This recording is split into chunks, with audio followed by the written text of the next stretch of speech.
Depuis quelques jours, le Maroc et l'Égypte s'envoient des coups bas économiques, embargo, restrictions douanières et même une guerre médiatique. Mais saviez-vous que cette crise dure depuis 15 ans? Derrière les produits boycottés, il y a des luttes politiques, un conflit vieux de 50 ans autour du Sahara marocain et l'Algérie qui tire les ficelles. Prêt à décrypter ce scandale? C'est parti! Tout commence en 2008. L'Égypte bloque les textiles marocains. Le roi Mohamed VI annule une visite officielle au Caire. Un premier clash. En 2012, le Caire réduit de 60% ses importations de voitures marocaines. Résultat, le Maroc perd des millions.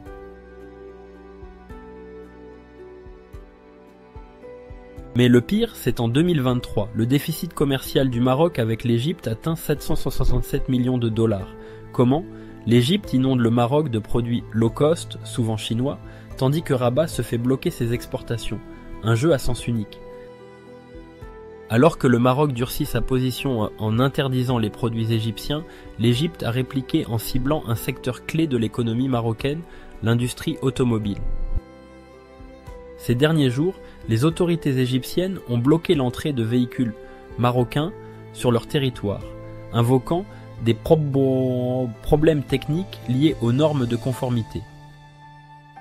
Une justification qui laisse perplexe, car le Maroc est le deuxième producteur de voitures en Afrique, avec des usines ultramodernes qui alimentent le marché européen. Pour les analystes, cette décision est une réponse directe à l'embargo marocain. En 2022, l'Égypte a importé pour plus de 120 millions de dollars de véhicules marocains, un chiffre symbolique mais stratégique. Derrière ces blocages se cache un double objectif. Fragiliser un secteur vital pour le Maroc qui emploie près de 220 000 personnes et représente 22% de ses exportations. Envoyer un message politique à Rabat. Si vous touchez à nos produits, nous frappons votre joyau industriel. Mais pourquoi l'Égypte ose-t-elle s'attaquer à un partenaire économique régional? La réponse pourrait venir d'Alger. Depuis 2021, l'Algérie a fermé ses frontières aériennes avec le Maroc et rompu ses relations diplomatiques, accusant Rabat de soutenir le séparatisme dans sa région kabyle.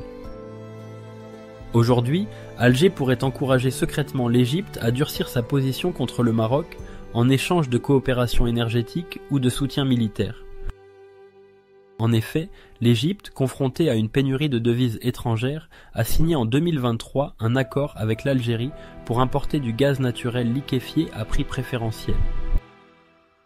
Un partenariat qui pourrait expliquer le rapprochement politique entre les deux pays et leur hostilité commune envers le Maroc. L'Égypte viole depuis des années l'accord d'Agadir qui impose des règles équitables. Les médias égyptiens mènent une campagne de désinformation contre le Maroc. Le Caire empêche les entreprises marocaines de percer sur son marché malgré un déficit commercial monstrueux.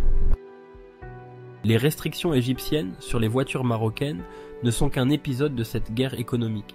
Les deux pays perdent des millions de dollars, tandis que les consommateurs subissent des hausses de prix. Pour le Maroc, c'est un avertissement, ses ambitions de devenir un hub automobile africain pourraient être menacées si d'autres pays suivent l'exemple égyptien. Pour l'Égypte, le risque est de voir le Maroc se rapprocher de ses concurrents régionaux, comme la Turquie ou les Émirats, pour contourner l'embargo. Quant à l'Algérie, elle joue un jeu dangereux. En attisant les tensions, elle pourrait provoquer une instabilité régionale, mais aussi s'exposer à des représailles, comme un soutien marocain accru aux indépendantistes kabylés.